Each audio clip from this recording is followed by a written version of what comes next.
आप देख रहे हैं एनिमी एक्स थ्योरी, जहां मिलती हैं अनसुनी कहानियां और चौंका देने वाली व्हाट इफ थियरीज। अगर आपने अभी तक सभी पार्ट नहीं देखे हैं तो आपको मेरे YouTube चैनल पर सारे पार्ट मिल जाएंगे। पहले जाकर उन्हें जरूर देखिए, फिर इस पार्ट को आगे देखें ताकि आपको पूरी कहानी अच्छे से समझ आए। नारुतो आखिरकार पेन और ओमेगाकुरे के साथ अपनी निर्णायक लड़ाई करने वाला था। उसी समय कोनान ने अपने पेपर बटरफ्लाइज के जरिए नारुतो और ओरोचिमारू को ओमेगाकुरे में घुसते हुए देखा। नाइन टेल्स जिनचुरिकी को अपने दरवाजे पर देखकर नगाटो ने कोनान को पहले उन्हें रोकने के लिए कहा। तैयारियां पूरी होने के बाद वह सिक्स पाथ्स ऑफ पेन को पूरी ताकत से हमला करने भेजेगा। जल्द ही कागज के टुकड़े इकट्ठा होकर नारुतो और बाकी के सामने कोनान का रूप धारण कर लेते हैं।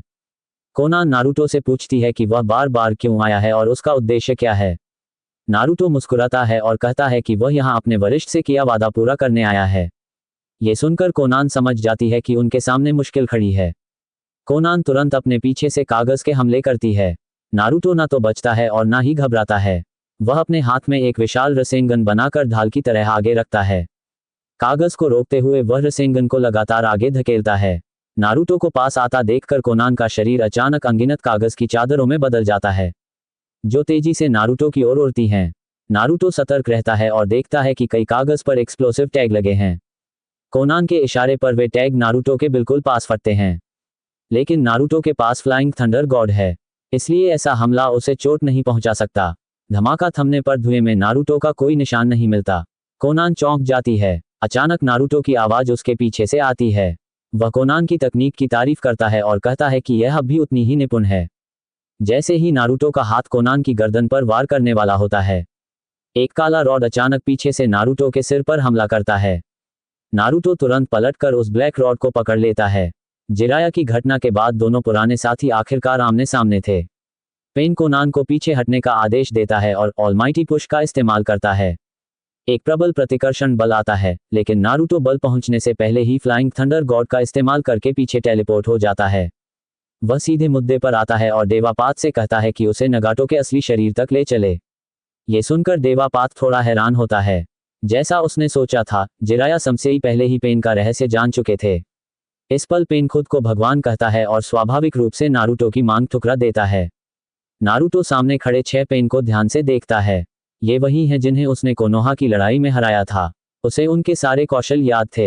अचानक एनिमल पाथ ने एक समनिंग बीस्ट बुलाकर नारुतो पर हमला कराया। नारुतो उछलकर एक विशाल रसेंगन से उस बीस्ट को हरा देता है, लेकिन तभी उसका शरीर हवा में अटक जाता है। पेन का अदृश्य कैमिलियन अपनी जीभ से नारुतो को कसकर लपेट लेता है। अगले ही पल ऑलमाइटी पुश से तेजी से बड़ा हुआ ब्लैक रॉड नारुतो के चेहरे पर हमला करता है। नारुतो को मजबूरन फ्लाइंग थंडर गॉड का इस्तेमाल करना पड़ता है। पेन नारुतो के मुंह में पकड़ी कुनाई को देखकर सोच में पड़ जाता है। तो यही है फोर्थ होकागे की फ्लाइंग थंडर गॉड टेक्निक। कोई आश्चर्य नहीं कि वह पिछले वार से बच गया। ओरोचिमारू ऊपर से देख रहा था और तारीफ में जीभ दबाकर बोला, जिराया के सारे शिष्य वाकई शानदार हैं। पेन ने हाथ उठाकर यूनिवर्सल पुल का इस्तेमाल किया। नारुतो को अपनी ओर खींचते हुए असुरापात जानलेवा वार करने बढ़ता है। नारुतो तुरंत हैंड साइंस बनाता है और पोल का इस्तेमाल करते हुए एक ग्रेट फ्लेम बुलेट छोड़ता है। पोल की शक्ति से आग का गोला तेजी से विशाल हो जाता है, लेकिन देवापात बिना डरे यूनिवर्सल पुल को जारी रखते हुए दूसरे हाथ से एक बैरियर खड़ा कर देता है और लपटों को रोक लेता है। नारुतो पास खींचा जाता है और जैसे ही असुरापात उसे भेदने वाला होता है, नारुतो फिर से फ्लाइंग थंडर गॉड का प्रयोग करके बच निकलता है। लेकिन देवापात पहले से ही यह सोचकर तैयार था कि नारुतो बचने के लिए फ्लाइंग थंडर गॉड का इस्तेमाल करेगा। इसलिए जब नारुतो ने पहली बार फ्लाइंग थंडर गॉड का प्रयोग किया, तो देवापात ने रेनेगन की शेयर्ड विशन से सभी कुनाई की जगह याद कर ली थी।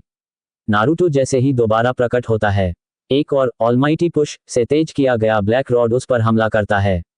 नारुतो चौंक जाता है, लेकिन सेज मोड की संवेदनशीलता से वह किसी तरह उस वार से बच निकलता है। इस आदान प्रदान के बाद नारुतो सोचने पर मजबूर होता है, ये पेन तो उन पेन से कहीं ज्यादा ताकतवर है जिनसे मैंने पिछले जीवन में लड़ा था। बेशक, क्योंकि पिछले जीवन में जब नारुतो ने पेन से लड़ाई की थी, तब पेन पहले ही कोनोहा को नष्ट करने के बाद घायल था। देवापात नारुतो से कहता है कि 6 बनाम 1 की लड़ाई को नीच मत कहो। नारुतो मुस्कुराता है और जवाब देता है कि वह अब वो नारुतो नहीं रहा जो बस सेज मोड सीखने के बाद पहली बार लड़ाई में उतरा था। नारुतो 36 शैडो क्लोन बनाता है और पेन को चारों ओर से घेर लेता है। फिर मजाक में पेन से कहता है, अब तुम भी तो 6 बनाम 1 लड़ रहे हो, आखिरकार मेरा प्रतिद्वंदी भगवान है। नारुतो के सारे शैडो क्लोन सेज मोड में होते हैं। देवापात को छोड़कर बाकी पेन फ्रॉग काता के वार सहन नहीं कर पाते। जल्द ही मैदान पर सिर्फ देवापात बचता है। नारुतो के बाकी क्लोन एक साथ हमला करते हैं। संकट के समय देवापात ऑलमाइटी पुश से सारे क्लोन उड़ा देता है। लेकिन तभी एक फ्लाइंग थंडर गॉड कुनाई उसके सामने गिरती है। अगले ही पल नारुतो खुद रसेंगन लिए टेलीपोर्ट होता है और उसे देवापात के सीने में दे मारता है। नारुतो ने सभी 6 पाथ्स ऑफ पेन को हरा दिया। उसने देवापात के शरीर में मौजूद ब्लैक रॉड का उपयोग करके नगाटो का ठिकाना ढूंढ लिया। इस तरह एक जीवन बाद आखिरकार भविष्यवाणी के 2 बच्चे फिर से आमने सामने आ ही गए। अगर आपको ये कहानी पसंद आई हो तो वीडियो को लाइक और शेयर करना बिल्कुल मत भूलिएगा। और हाँ, पार्ट 4 मिस ना हो इसके लिए चैनल को सब्सक्राइब जरूर कीजिए। आपका प्यार और सपोर्ट ही हमें और भी रोमांचक कहानियां लाने की ताकत देता है। यहीं पर इस वीडियो को खत्म करते हैं। मिलते हैं अगले पार्ट में।